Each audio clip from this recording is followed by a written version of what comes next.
Voltamos a apresentar Revista Justiça. E estamos de volta com a Revista Justiça, agora em Brasília, 8 horas e 34 minutos. Revista Justiça. Debate. Nosso debate hoje, fim da escala 6x1. Será que ela vai acontecer? Ela afetará o comércio? O que ela afetaria de fato? Há vantagens positivas para os trabalhadores? Qualidade de vida? A proposta de emenda à Constituição, a PEC, que prevê a escala 6x1, que é uma folga a cada 6 dias de trabalho, foi um dos assuntos mais comentados em redes sociais e gerou diversos tipos de debates. O projeto, de autoria da deputada federal Érica Hilton, já alcançou o apoio necessário para começar a tramitar no Congresso. Quais os próximos passos agora? Para debater os prós e os contras, estamos aqui com os nossos convidados, ou melhor, com o nosso convidado e as nossas convidadas. Começo apresentando, então, o doutor Armando Machado, advogado especialista em Direito Empresarial e de Família. Doutor Armando, seja bem-vindo à Rádio Justiça. Bom dia. Bom dia, muito obrigado, Sérgio. Um prazer estar aqui. E lembrando que você, ouvinte, pode nos acompanhar com imagens também pelo YouTube da Rádio Justiça ou no canal 1.3 da TV Aberta Digital. Também está conosco a advogada trabalhista, a doutora Larissa Rodrigues. Doutora Larissa, obrigado por estar conosco também aqui na Rádio Justiça. Bom dia. Bom dia, Sérgio. Muito obrigada mais uma vez pela participação e obrigada a todos os ouvintes da Rádio Justiça. Posso apresentá-la também como futura conselheira do OAB do Distrito Federal? Com muito orgulho, conseguimos vencer essa eleição e no próximo mandato estarei aí na ativa dentro da OABDF. Obrigada.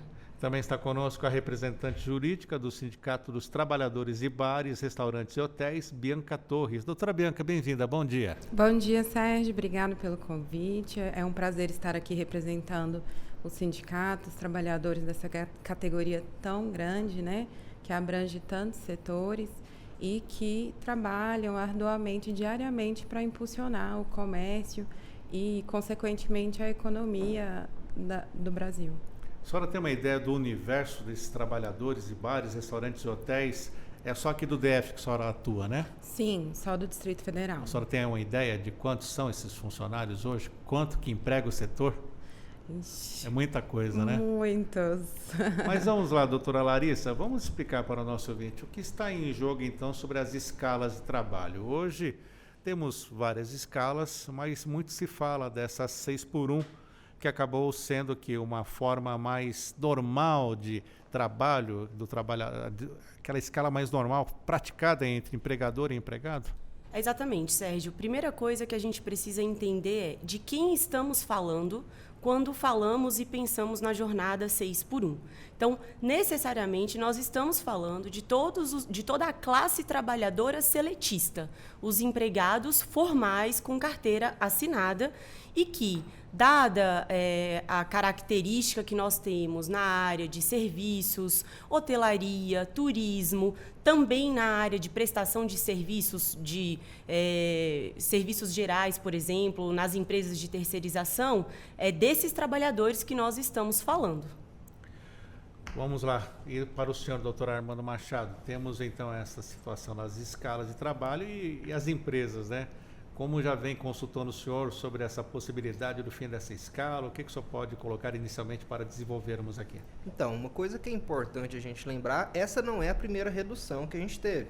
Em 88, a gente teve ali uma redução de 48 para 44, que ali, uma proporção que eu acho interessante ser destacado, que é uma coisa que eu tenho mais ouvido dos empresários, em 88 a gente teve uma redução de 9,18%.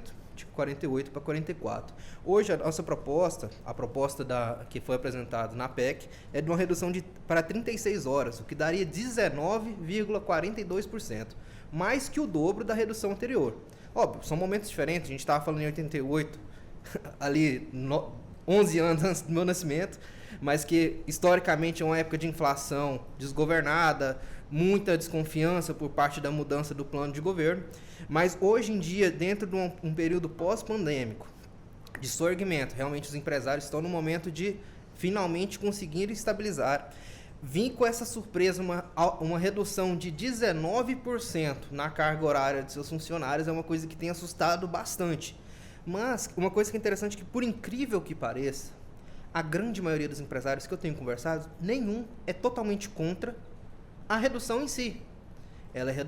São contrários contra a redução abrupta, numa proporção tão grande, e principalmente da aplicação disso aos pequenos e microempresários. Porque aí a gente está falando, muitas vezes, de empresários com 1, 2, 3 funcionários, em que os próprios empresários são a parte da grande mão de obra dentro da própria empresa. Em que aí ele já faz a própria escala, que a gente fala que o empresário vive na escala 7x7, quando não trabalha 8x7, virando noite. Em que ele em si é uma mão de obra muito, muito ativa. Em que você tendo uma redução de 19% sem interferir na carga tributária, que hoje muitas vezes a gente tem empresas que a carga tributária chega a ser 2 vezes superior à carteira, à ficha de trabalho direta. Então é esse o grande ponto que eu tenho escutado dos empresários. Vamos reduzir? Ok, vai ser melhor, eu quero meus funcionários mais felizes, eu quero meus funcionários trabalhando melhor, mas eu preciso que o Estado também me dê um parâmetro, um amparo para isso. Não é possível que eu simplesmente diminua 19% da minha força, da minha força operária dentro da minha empresa, sem que o Estado não me dê nada em troca e esperando que eu mantenha o mesmo preço ao final do consumidor. Isso daí é simplesmente impossível. Doutora Bianca, e como o Sindicato dos Trabalhadores de Bares, Restaurantes e Hotéis do Distrito Federal vem acompanhando também já esse debate a respeito do fim da escala 6x1? Bom, Sérgio, o sindicato entende as dificuldades enfrentadas pelas empresas, né? Mas a gente também visa essa questão da saúde do trabalhador, visa também a questão até de prevenção para a empresa, porque tem aumentado assim numa escala assustadora a quantidade de doenças ocupacionais, né? Trabalhadores tendo afastamento pelo INSS, porque não tem esse tempo de descanso adequado, né? Uma escala totalmente exaustiva. E a gente tem uma limitação de horário de 8 horas diárias, mas a gente sabe que ultrapassa muitas vezes, né, essa jornada. Então, é uma jornada de trabalho muito exaustiva e o trabalhador chega em casa, por exemplo, na nossa categoria, na categoria do sindicato do Sechosc, os trabalhadores, a maioria reside fora do Distrito Federal, né? Na sua grande maioria. Então, levam um tempo muito grande para chegar ao trabalho, né? Trabalham o dia todo, retornam para casa já à noite, ainda tem que lidar com família, responsabilidades, né? Então, é muito exaustivo. E aí acaba gerando essas doenças, não só físicas, como mentais, psicológicas. Então, para a empresa também, né, gera uma rotatividade maior, gera uma indenização maior, o custo aumenta para a empresa, né? Então, a gente vê como uma forma, a gente sabe que o impacto é grande para as empresas, né, principalmente essas de pequeno porte, mas a gente tem que discutir as formas de adequação, de modificação, né? Essa jornada de 44 horas semanais, que é o 6x1 que a gente conhece, né, mais conhecido como 6x1, foi regulamentado na Constituição Federal já há quase 40 anos atrás, né? 36 anos atrás. E a gente está no século XXI, né? A gente tem que fazer adaptações, os trabalhadores precisam dessas adaptações e a gente tem que estar trabalhando, conversando para poder chegar num senso comum, né? Para poder justamente reorganizar, repensar a nossa forma de ver o trabalho mesmo, né? É uma readaptação. Doutora Larissa, a PEC em si, do que ela trata, explica um pouco. Porque só fala do fim do 6x1, mas ela propõe também uma escala 4x3, é isso? Na verdade, essa interpretação da escala 4x3 é uma projeção que está sendo feita caso a PEC seja aprovada. Porque, vamos lá, o que é que a PEC, qual é o texto original que está sendo trabalhado a partir da autoria da deputada federal Érica Hilton de alteração do artigo 7º, inciso 8º da Constituição Federal, para dizer o seguinte, para alterar o inciso 13 do artigo 7º. Então, o que nós temos hoje na Constituição Federal, de 88? Nós temos uma jornada semanal máxima de 44 horas e 8 horas por dia.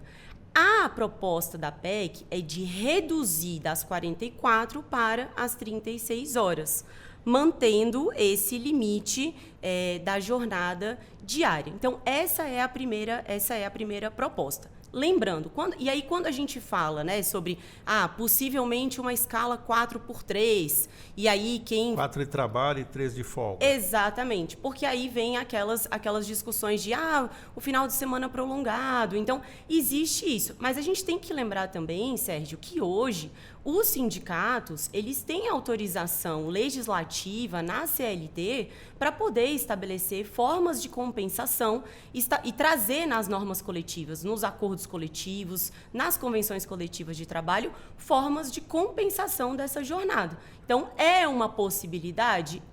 Mas necessariamente é isso que deve acontecer com a PEC? Não necessariamente. E aí tem mais uma questão. A PEC, o texto da PEC, ele é um texto muito simples e muito reduzido. Tem lá 2 artigos. Altera o inciso do artigo 7º. E em relação à vigência, no texto original, é para que tenha vigência a partir de 360 dias depois da aprovação da PEC. Então, não há aqui, caso a PEC, e a gente sabe, proposta de emenda à Constituição, tem uma tramitação muito cuidadosa, muito lenta, às vezes leva até anos para que uma PEC seja aprovada.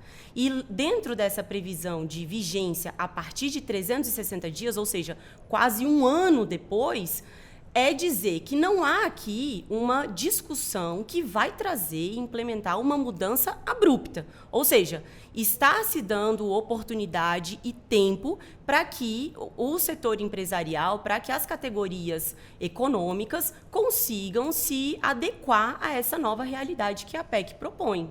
E até durante essa tramitação poderão, né, vão ocorrer negociações e essa escala 4x3, por exemplo, pode virar uma 5x2.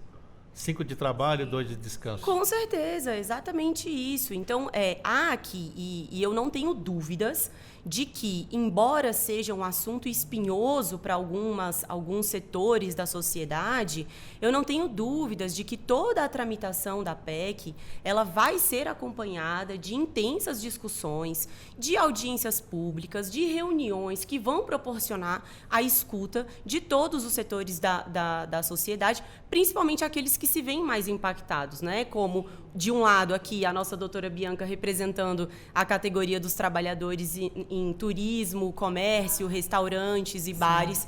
Do outro, nosso colega aqui, doutor Armando, representando a categoria econômica. Então, eu tenho certeza que a PEC ela vai ser trabalhada e toda a tramitação vai vir acompanhada de escuta e diálogo. Com certeza. Doutor Armando, o senhor trouxe um ponto importante sobre a preocupação dos empresários, principalmente se haverá algum benefício, um alívio da carga tributária. De que forma poderia ser feito? Existe já alguma sugestão do setor? Então, muito se discute, já é uma coisa que é conversada há muito tempo.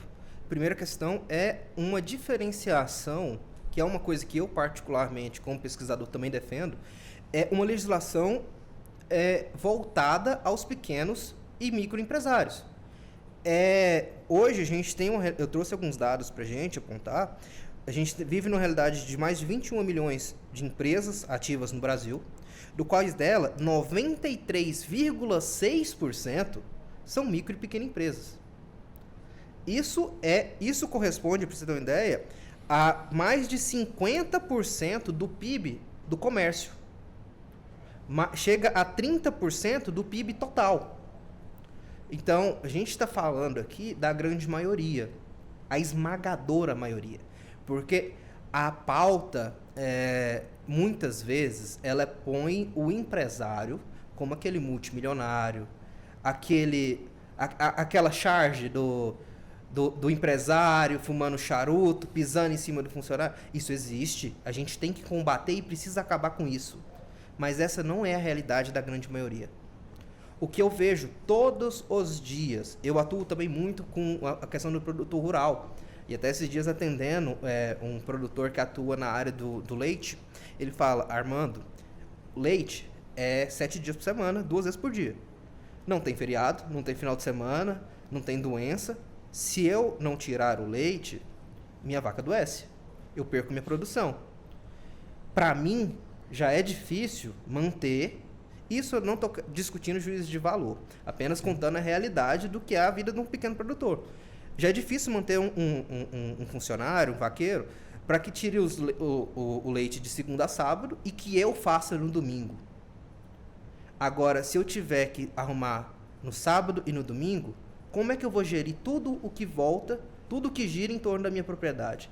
Isso levando em até alguns pontos que ele fala, a minha vaca come 70% do que ela produz, só a vaca. Sem contar todo o resto. Sem contar os impostos que eu tenho que pagar, sem contar a folha salarial que eu tenho que manter, sem montar meus próprios gastos, filho, criança, vida, plano de saúde. Então, assim, a vida do empresário, ela não é fácil no Brasil. A gente vem numa realidade, isso aqui eu pedi até uma ficha atualizada para o meu contador ontem para trazer quanto que custa hoje manter um funcionário no Brasil. Tendo uma base de um salário mínimo que a pessoa vai estar ali recebendo seus 1.414, o empresário hoje, no mínimo, vai gastar mensalmente R$ 2.418,48. Então, aí a gente põe a disparidade do que, infelizmente, é a realidade do empresário. Só para entender melhor aqui o nosso ouvinte, a mim também. O salário mínimo 1.418 seriam mais R$ só de tributos e outras obrigações? Colocando ali em proporção também a proporção de férias, proporção de 13º, INSS, FGTS, Vale Transporte, SST, encargos de aviso prévio. Então, colocando tudo aquilo que em volta ao que representa de fato você ter um funcionário, o encargo é muito grande. E isso a gente está colocando só para se ter o funcionário. Isso a gente ainda não está colocando dos encargos aplicados por exemplo, ao comércio, que seria o ICMS. O ICMS que hoje em dia é o imposto mais criticado no mundo. O ICMS brasileiro é título de estudo internacional do que não se deve ser feito. Ele é considerado o imposto mais ineficiente do mundo. Porque a forma de tributação, aí já parte para outra discussão mais teórica, ela é extremamente criticada. Muitas vezes com dupla, tripla tributação, em cima de, muitas vezes, o empresário que sobra apenas para ele. É aquele negócio, infelizmente, e isso é obrigação do empresário, é que a gente fala, a partir do momento que a gente vira empresário, é um ônus que nos é imposto, a responsabilidade de muitas vezes manter várias famílias é nossa, é desse empresário. Mas esse empresário, ele também muitas vezes está no limite. E aí você ter uma alteração como essa, em que pode se reduzir aí, como eu disse, 19% da sua carga da sua força operária, da sua força colaborativa, sem nenhum respaldo do Estado, sem uma melhor aplicação dos impostos, uma facilitação do micro e pequeno empresário. Hoje a gente tem sim, temos o Simples Nacional, temos tributações facilitadas para o micro e pequeno empresário, enquadração do ME, enquadração do EPP, do MEI, mas ainda assim não é suficiente. A gente vem de uma carga tributária extremamente alta que abarrota o nosso sistema tributário.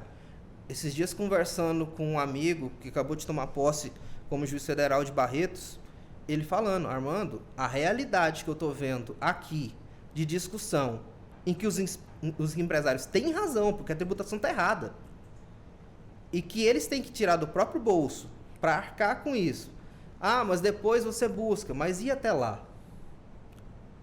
Até você ter uma tramitação tributária de 5, 6, 7 anos, como que o empresário vai se manter, vai cumprir com as suas obrigações de pagar em dia os funcionários? Isso é indiscutível. Isso daí é uma coisa que não se discute. É o que eu escuto todos os dias dos empresários lá no escritório.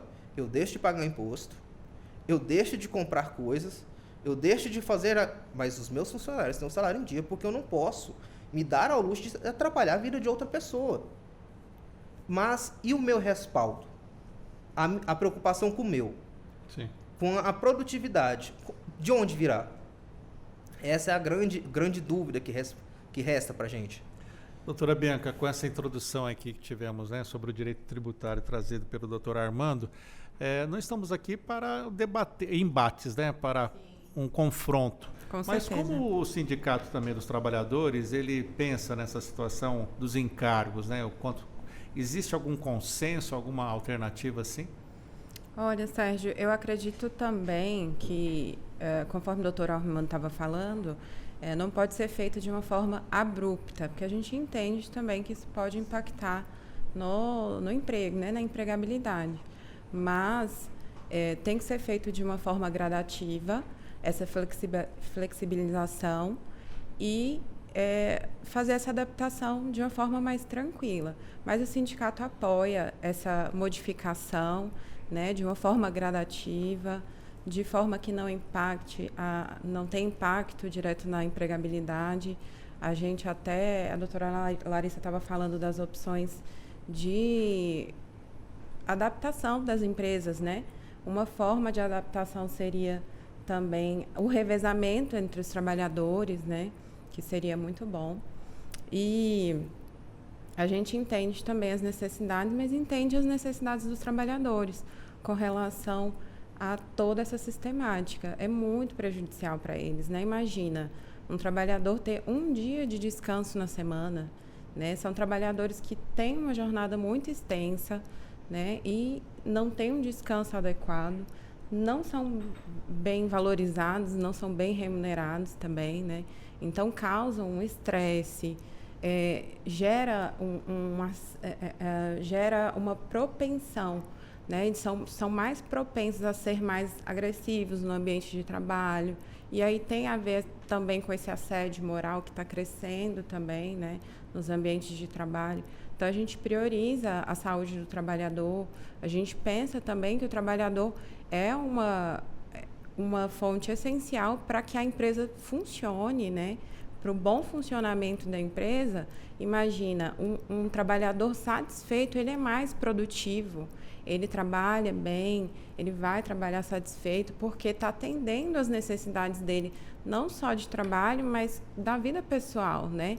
Então, ele consegue fazer essa adequação entre o trabalho e a vida social e é bom para o trabalhador, é bom para a empresa também.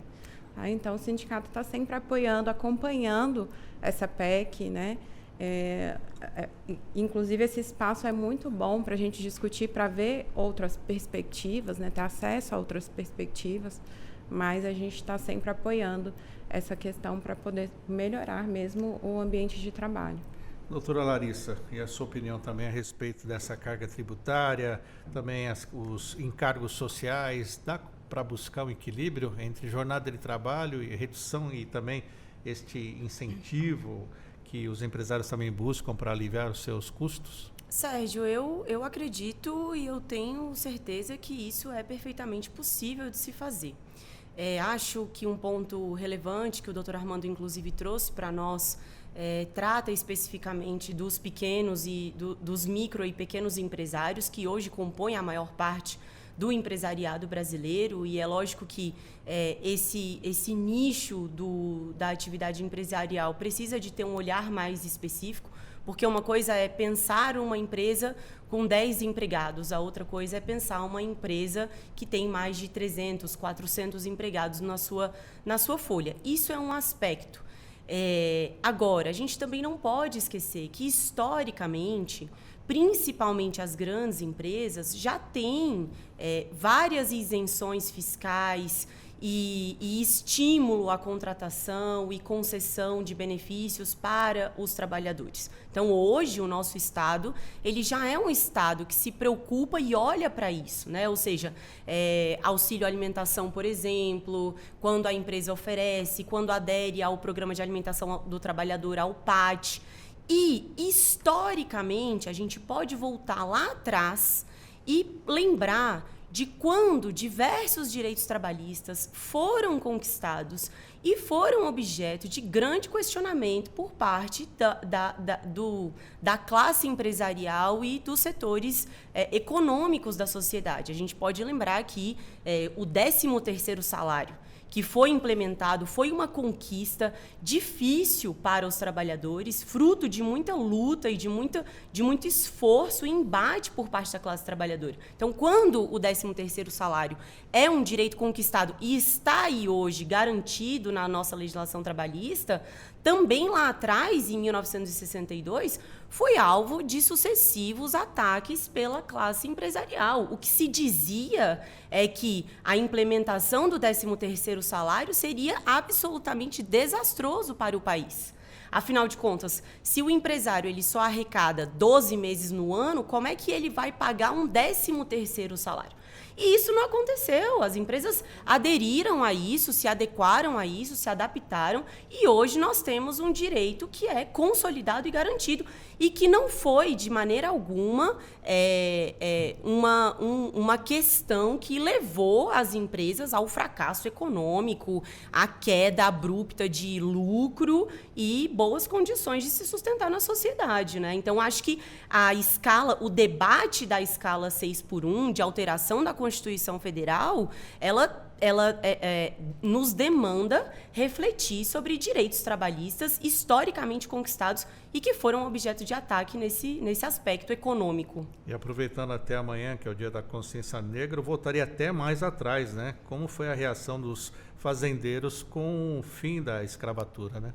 Exatamente isso. Então, ou seja, perceba que por trás, de um lado, quando nós temos o avanço do debate da escala 6x1, e nós pensamos... Então, isso vem com um tônus muito econômico, muito capital, no sentido de proteger o sucesso, proteger o lucro e não colocar em risco, né? A bandeira que se levanta é essa. Não podemos colocar em risco aqueles que sustentam a economia do país. Mas veja, quem sustenta a economia do país são os trabalhadores e trabalhadoras que diariamente acordam e pegam o seu transporte público e gastam lotado, 2, 3 horas por dia de deslocamento para chegar no trabalho, para ter uma jornada de 8 horas por dia, e isso 6 vezes na semana. Acaba colocando em risco a saúde do trabalhador, na verdade. Vamos falar mais sobre isso. Vou fazer um intervalo aqui no nosso debate. Estamos falando sobre o fim da escala 6x1 e também as outras escalas de trabalho na Rádio Justiça, e já voltamos.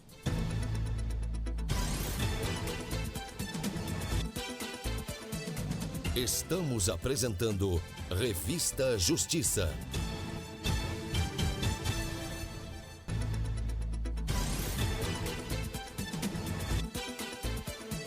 Voltamos a apresentar Revista Justiça.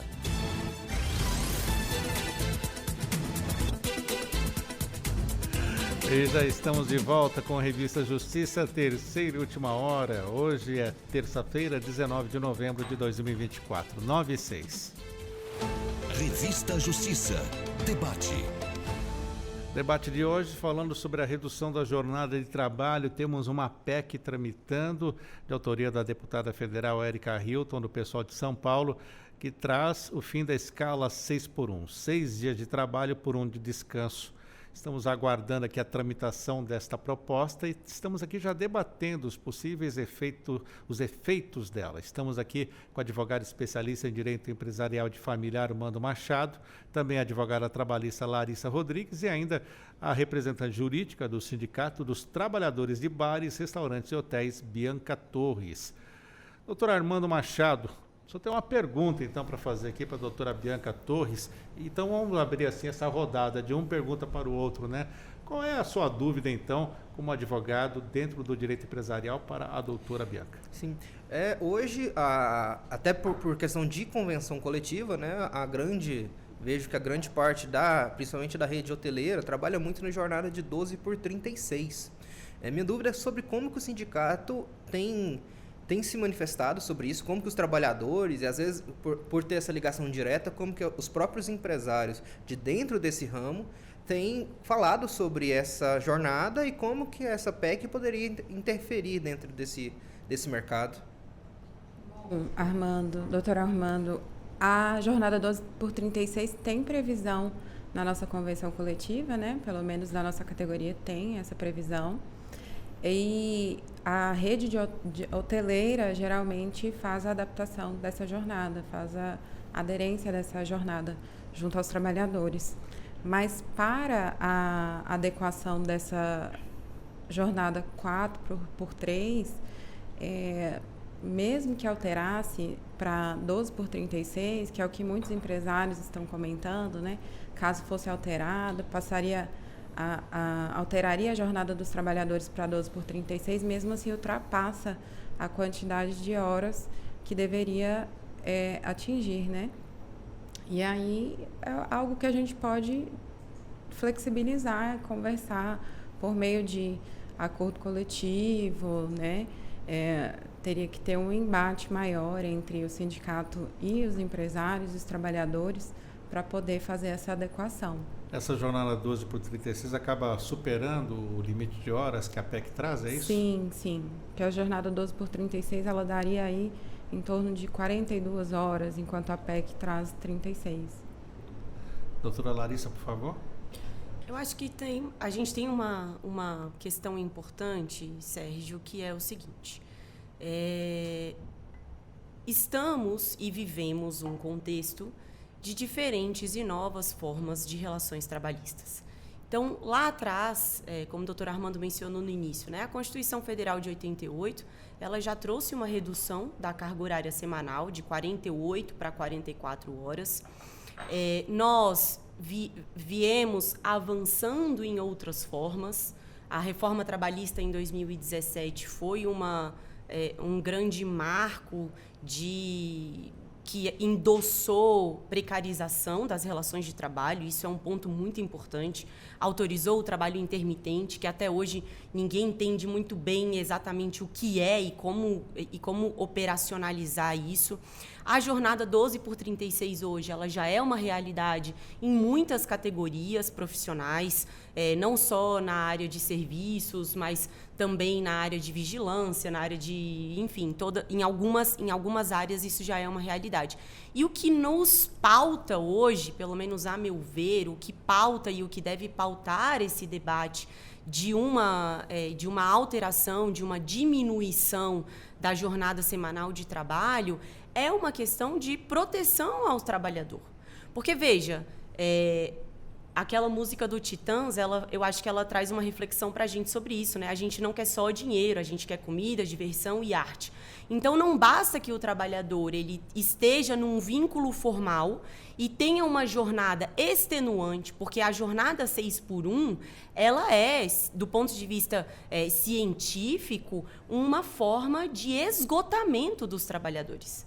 Então, é disso que nós estamos falando. E aí eu vou abrir um parênteses aqui para trazer um exemplo que aconteceu na França, e eu não acho que a gente deve se pautar, né? A gente se compara ou traz outros países ao debate, mas vou trazer aqui de maneira muito breve o exemplo da França, que lá atrás, já há mais de 10 anos, reduziu a jornada de trabalho de 39 para 35 horas. E um dos objetivos dessa redução, além de proteção ao trabalhador, à saúde física, mental, à integridade física e mental dos trabalhadores, também foi aumentar a massa de trabalhadores contratados. Ou seja, você tem, como o doutor Armando trouxe aqui, né, o produtor de leite, que ele precisa funcionar 7x7. Como é que ele faz isso se havendo a introdução da PEC? Olha, você mantém o seu corpo de trabalhadores, os que já estão ali, e você aumenta isso. Necessariamente isso vai gerar um aumento que vai repassar o custo, enfim, para os consumidores? Não posso afirmar. Com certeza vai, né, doutora? É a forma mais fácil de se resolver a situação, né? Eu acho que o ponto também é esse, é a forma mais fácil. Por outro lado, que bom seria se essa PEC fosse vista com bons olhos, no sentido de alcançar um equilíbrio que fosse possível a gente ter mais trabalhadores formais contratados. Isso diminui algo que a gente precisa combater, que é a informalidade no mercado de trabalho e a precarização das relações também. Vamos lá, doutor Armando. Tivemos a doutora Bianca já respondendo a pergunta do senhor, o comentário da doutora Larissa e, no final da conta, vai ser um impacto mais social, né? Todos que compram os produtos vão ter que pagar a conta, é isso mesmo? Sim, a prática é essa. O exemplo que a doutora trouxe muito bem da questão da França é ótimo. A gente pode também citar muito recente, 2023, na Grã-Bretanha, no Reino Unido, teve a implementação experimental da 4x3, que foi muito benéfica lá. Mas igual a gente pode falar, a gente não pode utilizar um exemplo estrangeiro sem nos preparar e sem nos adaptarmos. Essa visão de que o empresário não quer que o funcionário descanse, isso não existe. Isso é um ponto que eu falo, que eu não conheço nenhum empresário particularmente. Eu sei que existe, não tiro isso de jeito nenhum. Mas eu não conheço, nunca atendi no meu escritório, graças a Deus, nenhum empresário que tenha essa visão. Não, eu quero explorar, não, eu quero tirar o máximo. Não, ele quer o funcionário dele feliz. O funcionário feliz trabalha mais. Isso é unânime. Mas a gente tem que pensar na prática. É possível? É viável? Hoje não. Hoje o que muito tem sido dito sobre a questão da diminuição da jornada 6x1 para 5x2, 4x3, aqui até uma pesquisa feita pelo próprio G1 demonstrou o que as pessoas fariam quando se tivessem mais tempo livre. Desses 10% falou que procurariam uma nova fonte de renda, faria algum bico, trabalharia de Uber. 15% falou que buscaria estudar, se aperfeiçoar para crescer dentro da carreira ou buscar uma nova área. E o mais votado, sem sombra de dúvida, foi 40% das pessoas que falou que buscariam ficar com a família e descansar. É urgente isso. As doutoras falaram muito bem. A saúde mental dos trabalhadores o burnout tem sido a doença da década. Mas o que muitas vezes se esquece é que o empresário ele também é um trabalhador. Ele, por mais que esteja por trás na função de gestor, ele trabalha todos os dias. O índice de depressão, ansiedade e suicídio, infelizmente, dentro da classe empregadora é altíssima, principalmente se tratando de micro e pequenos empresários. O que eu escuto de empresários falando, doutor, tem 3 dias que eu não durmo porque eu não sei como é que eu vou pagar minhas contas. É constante. No meio rural, principalmente. Um ponto ainda que está sendo falado é sobre há 30 anos atrás, um pesquisador inglês, me perdoe que eu esqueci o nome, falou que a previsão que em 2025 a gente tivesse que trabalhar no máximo 15 horas por semana, porque a inteligência artificial, a tecnologia nos daria isso. Infelizmente, estamos longe disso. Mas os impactos da vida, principalmente eu falo que é o único efeito benéfico da pandemia, foi essa modernização do trabalho, diminuição da necessidade do trabalho presencial em muitas categorias. O impacto da inteligência artificial que vem aumentando, eu não falo nem a cada ano mais, eu falo a cada semana. A cada semana, todas as empresas vêm se adequando, vêm crescendo. Eu atendo muita área de produtores rurais. Quando chegou a tecnologia do campo, foi tanto que os debates mudam. Há 10 anos atrás se questionava muito sobre a qualidade de vida do boia fria. E realmente haviam coisas horríveis que aconteciam no país. Quando teve a implementação das máquinas agrícolas automatizadas, veio a discussão e agora? Onde o boia fria vai trabalhar? Isso vai gerar um grande desemprego? O que vai acontecer? A gente viu a adaptação, muito direcionamento do trabalhador, e hoje o que a gente vive na prática do produtor rural é falta de mão de obra qualificada. A qualificação de mão de obra, que deve ser um investimento, aí já parte para outra pauta, que é realmente uma base de preparação da sociedade como um todo. Você vê como todo social se liga ao trabalho. A economia, a sociedade, a educação, tudo volta por parte, e isso a gente começa conversando sobre a questão de diminuição de carga horária e bate até no ponto de adaptação do trabalhador. evolução do trabalhador. Imagina o quanto seria bom para muitos empresários, óbvio, infelizmente muitas áreas, como da doutora, a hotelaria, os bares, os restaurantes, não tem como ter trabalhadores em home office. A grande maioria, porque não tem como, é fisicamente impossível. Mas a adaptação de muitas empresas, eu vejo na nossa área, os escritórios de advocacia se adaptando ao home office, trabalhos híbridos, isso melhorou, eu vejo na prática, a qualidade de vida de muitos. São pontos que devem ser levados e colocados em discussão. Penso eu, dentro dessa proposta da PEC, por que não trabalhar também com propostas de trabalho híbrido quando for possível? Propostas de legislação diferenciadas para cada categoria, de acordo com as realidades de cada uma. É muito complicado você pensar que a CLT, as regras, de maneira gerais, aplicadas a um produtor rural, igual eu falei do exemplo do pessoa que trabalha com leite, uma realidade. E aquele trabalhador que trabalha no escritório de contabilidade, segunda a sexta, CLT, a lei é basicamente a mesma. Tem-se, óbvio, parâmetros especiais. Mas como que você vai pensar que realidades tão distintas têm uma mesma legislação? Entende? É realmente uma necessidade de adaptação da legislação para a realidade do trabalho. Isso vai melhorar a vida do empresário, vai melhorar a vida do empregado, mais qualidade de vida para o empregado, é mais produção para o empresário. Isso é algo unânime, todo empresário concorda com isso. Empresário com bom senso, óbvio. Que a gente nunca pode duvidar da imbecilidade humana, infelizmente. Mas, assim, o empresário não é um vilão. O empresário ele quer crescer junto do empregado. Mas para que os dois cresçam juntos, é preciso pensar também nos dois lados. Doutora Bianca, uma pergunta para o doutor Armando?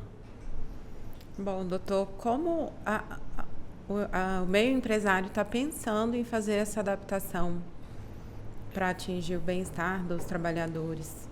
O que eu escuto muito, doutora, primeira questão, a redução para 36 horas imediata, ela é realmente, a palavra que eu escuto muito é impossível, mas vamos utilizar muito difícil, porque impossível não existe. A partir do momento que é imposto, você é obrigado. Seria uma adaptação escalonada, para às vezes diminuir para 42, depois para 40 horas, para que ao desenvolver dos anos, seja adaptado ao comércio. Igual, por exemplo, a doutora citou muito bem a questão do 13º. Qual que foi a prática muito adotada pelos empresários quando se aplicou a obrigatoriedade de pagamento do 13º? Isso a gente até estuda no direito contábil, que é o quê? Se você paga um 13º por ano, faça a reserva de 1/12 por mês, porque com isso você garante. E isso você vai ter uma afetação mensal muito menor do que de uma única vez anual você ter que desembolsar aquele salário. Isso daí é regra básica de gestão. Assim como da questão do terço de férias. Você coloca proporcional. Então, seria a escalonização perdão, da redução seria o ideal. E, junto disso, auxílios fiscais. Sim. Realmente, porque a gente imaginar uma redução de 19%, do período de trabalho do empregado, sem qualquer alteração no valor de salário e sem qualquer alteração no valor de produto e sem auxílio fiscal, realmente é muito, muito difícil de lidar, realmente na prática, mantendo valores aplicáveis.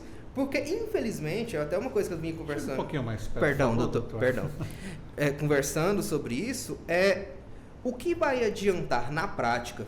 Além, óbvio, a questão do descanso é fundamental.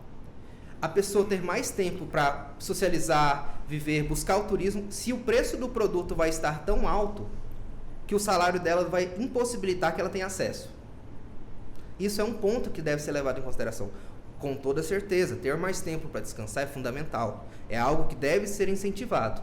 Mas também, um dos grandes motivos dessa diminuição é fomentar a economia para que essa pessoa, no seu período de descanso, busque novas atividades que façam a cadeia girar, e onde se tira de um lado, se aplica em outro, e com isso a economia é fomentada.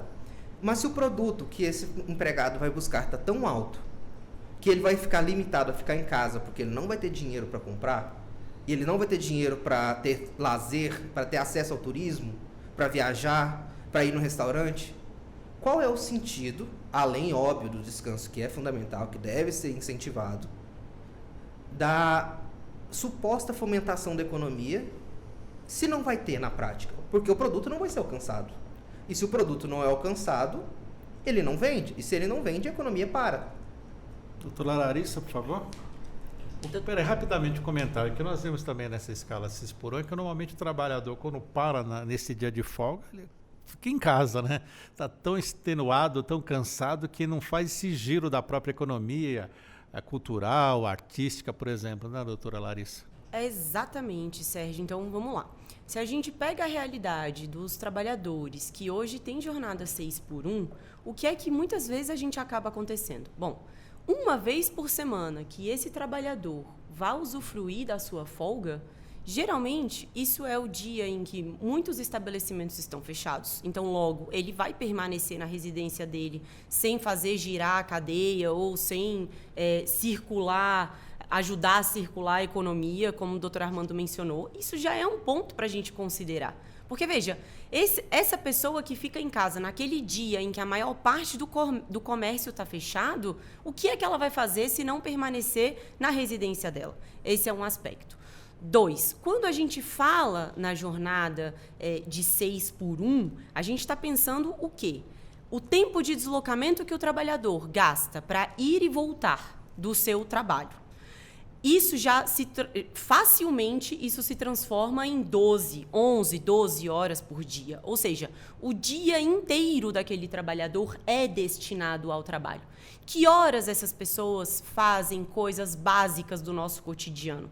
E lembrando que muitos desses trabalhadores, às vezes, encontram, sim, empecilhos para conseguir se ausentar um pouco mais cedo do trabalho, para ir numa consulta que não está prevista lá na CLT, para poder atender uma emergência familiar que também, às vezes, não está prevista na norma coletiva de trabalho, ou enfim, qualquer situação que é comum no nosso cotidiano. Quantos de nós, em algum momento, às vezes, em repetidas vezes, não precisamos sair mais cedo do trabalho para poder resolver uma coisa, para resolver uma burocracia da vida cotidiana?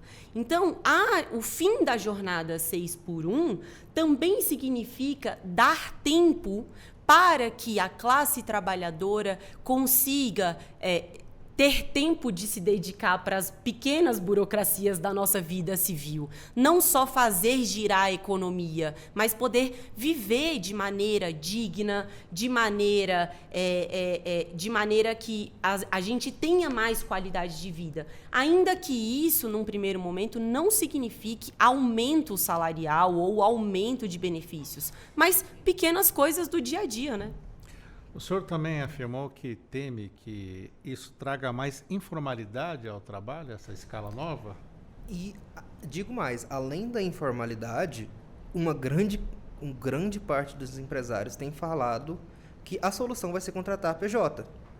Que foi, como a doutora... Pode ser o trabalho intermitente, não? Então, como a doutora disse muito bem, quando se teve autorização do trabalho intermitente pela CLT ali com a mudança recente, muitas empresas falaram, não, vamos adotar o trabalho intermitente que vai ser economicamente mais viável.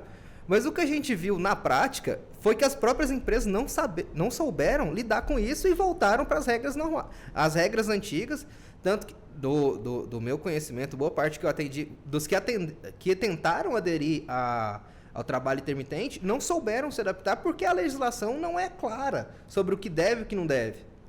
A gestão do trabalho intermitente no Brasil ele é muito complexo e muito prejudicial. Concordo plenamente com a doutora. Ele não é bom nem para o empresário, nem para o funcionário, ao meu ponto de vista. Mas a gente já vem numa realidade de 38% de informalidade no trabalho brasileiro. E 38% de informalidade, a gente tem que pensar num contexto total que é 38% que não está recolhendo INSS, é 38% que não tem o fundo de garantia estabelecido, é 38% que não está vinculado a nenhum sindicato, que não tem uma proteção devida. A doutora trabalha com isso diariamente, creio que tenho total certeza que muito bem. Os trabalhadores devem ser protegidos, isso é indiscutível. Mas se a gente tem 38% de informais que não estão sendo respaldados e que vivem à margem dessa legislação.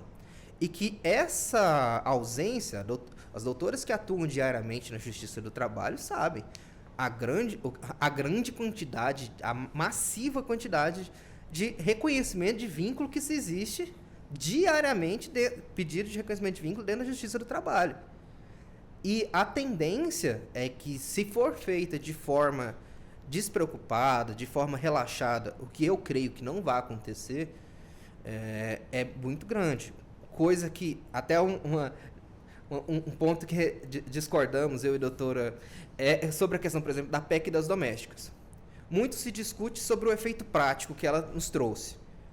Ao ponto que foi regulamentado, muito importante esse ponto, questão de horas semanais, diárias, mas o que a gente vê muitas vezes na prática é um aumento dessa informalidade. Ou às vezes até, porque a PEC das domésticas, como ficou popularmente conhecida, né, deu, de maneira geral, a diarista pode trabalhar no máximo 2 dias em uma casa, se não é necessário o reconhecimento do vínculo. O que é comum se ver nas casas brasileiras. Pessoas que contratam diaristas tendo 2 ou mais em casa. Porque isso evitaria a legislação trabalhista e que eu entendo que de forma muito precária, por falta até de conhecimento das pessoas, que não veem a vantagem de se ter um funcionário fichado, tanto que isso é melhor, tanto para ele quanto para o funcionário, aumenta. E além disso, a pejotização, que é uma realidade, principalmente quando a gente teve ali a mudança na CLT, permitindo também que as atividades fins fossem possíveis a partir de terceirizadas, é uma consequência quase que natural.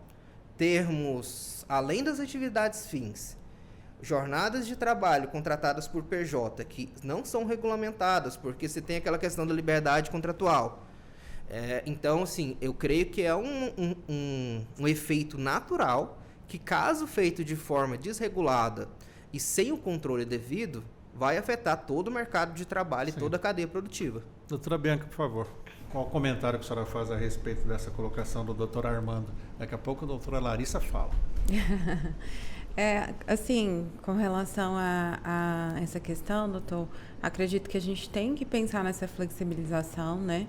A gente sabe do impacto para o meio empresário, mas eu tenho certeza que isso não seria feito de uma forma agressiva, abrupta, né? Seria gradativo, né?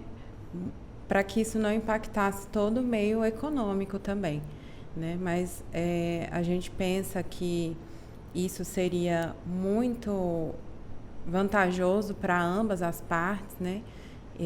Tanto para o funcionário quanto para o empresário.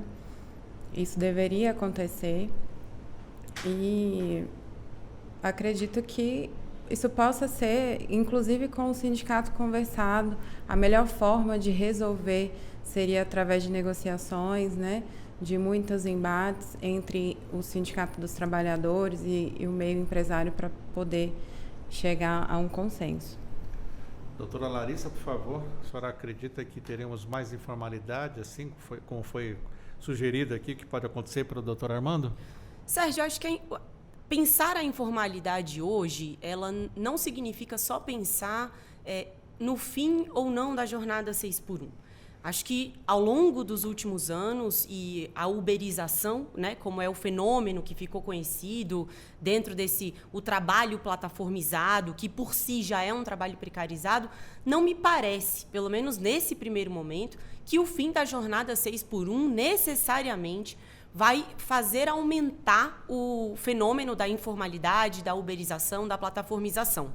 E aí, a gente tem um ponto que, para mim, ele é muito importante, que o doutor Armando bem mencionou.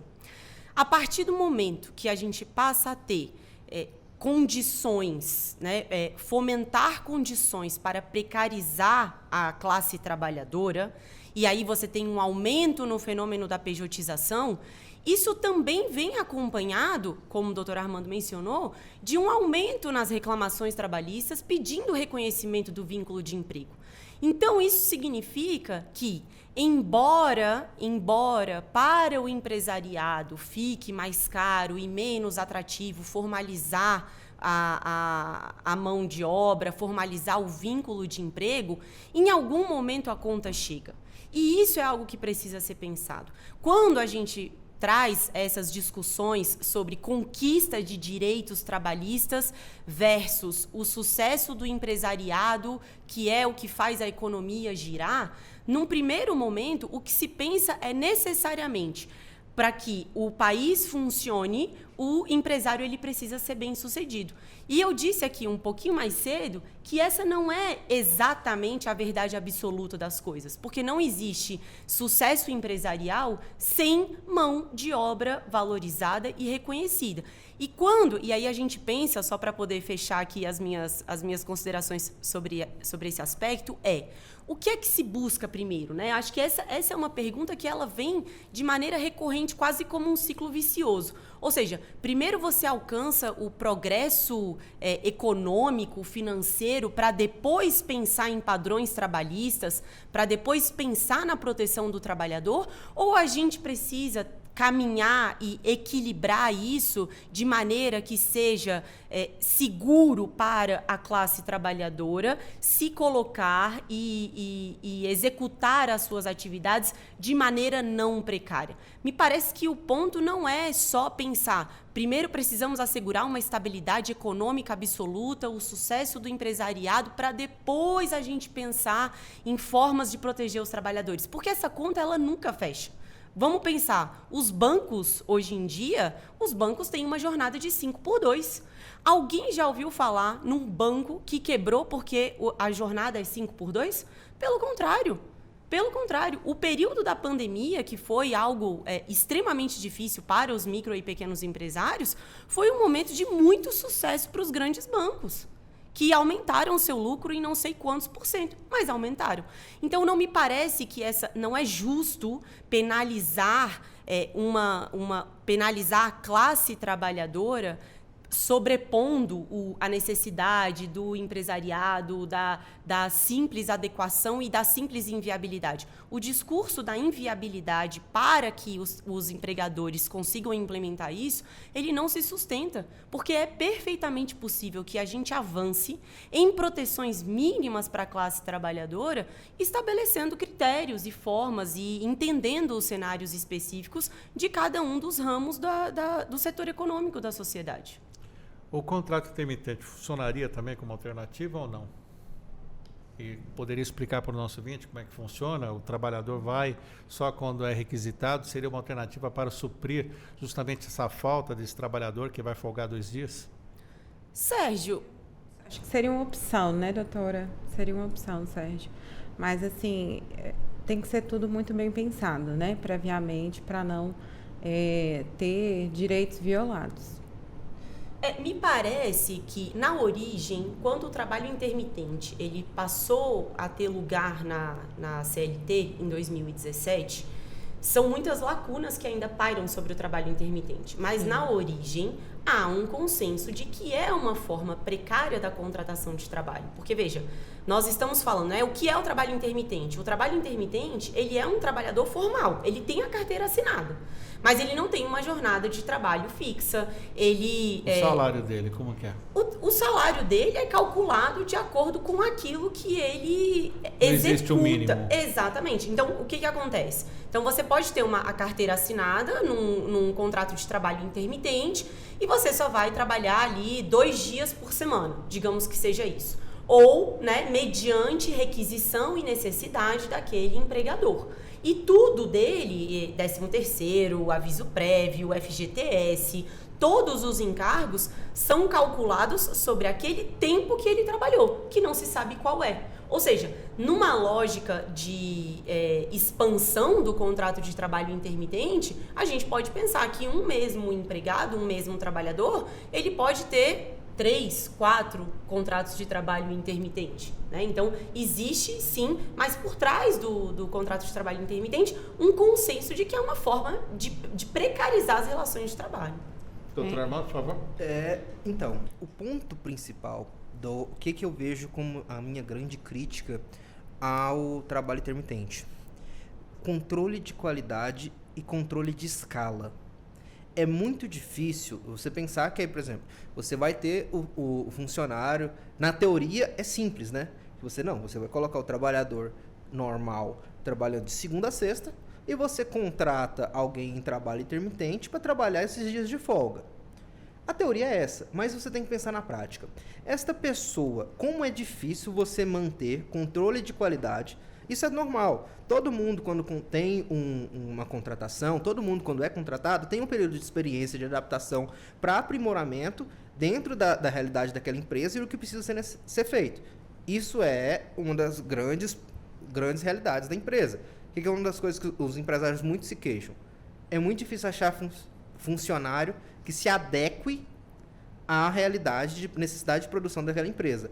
Você tendo uma contratação precária, como é o trabalho intermitente, é muito difícil você ter alguém que vai saber o know-how de produção daquela empresa, vai saber como é feito o trabalho e, mais do que isso, a escalonização dos funcionários intermitentes, ela é muito complexa, porque você não tem um dia certo e ela é complexa tanto para o funcionário quanto para o empregador, porque se o empregado ele não sabe qual dia ele vai ser chamado, e aí a doutora falou, vai ter 3, 4 trabalhos intermitentes. Ele não sabe para qual dia ele vai ser chamado para qual empresa. Como ele vai se organizar para isso? Como ele vai poder falar para o empregador A, B e C, não, eu estou disponível na segunda, na terça, na quarta ou na quinta, sendo que ele não sabe qual dia vai ser chamado.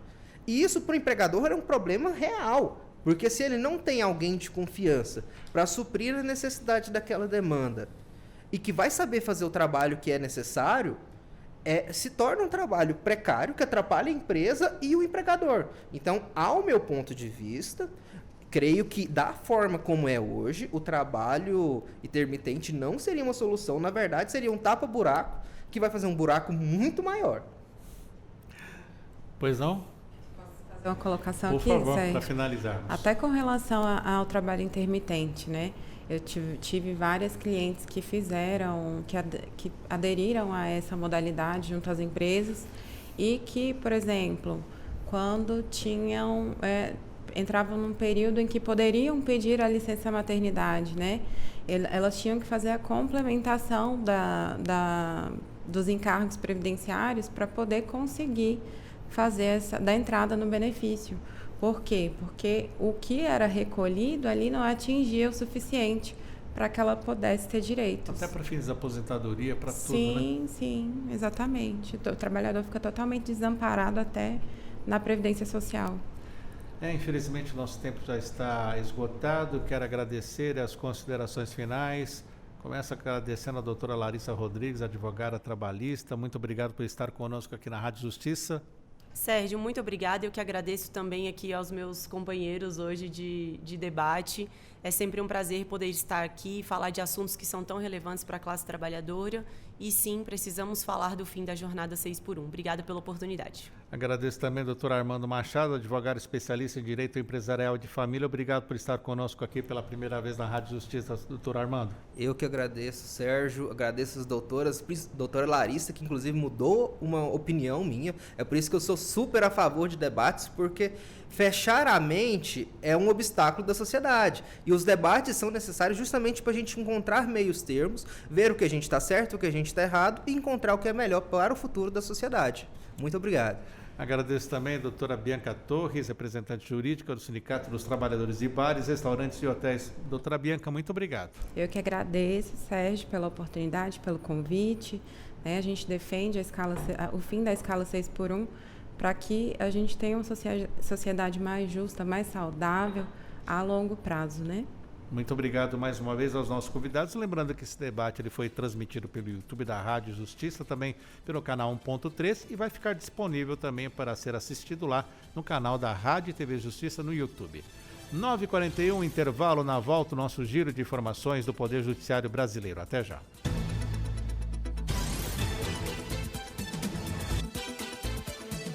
Estamos apresentando Revista Justiça.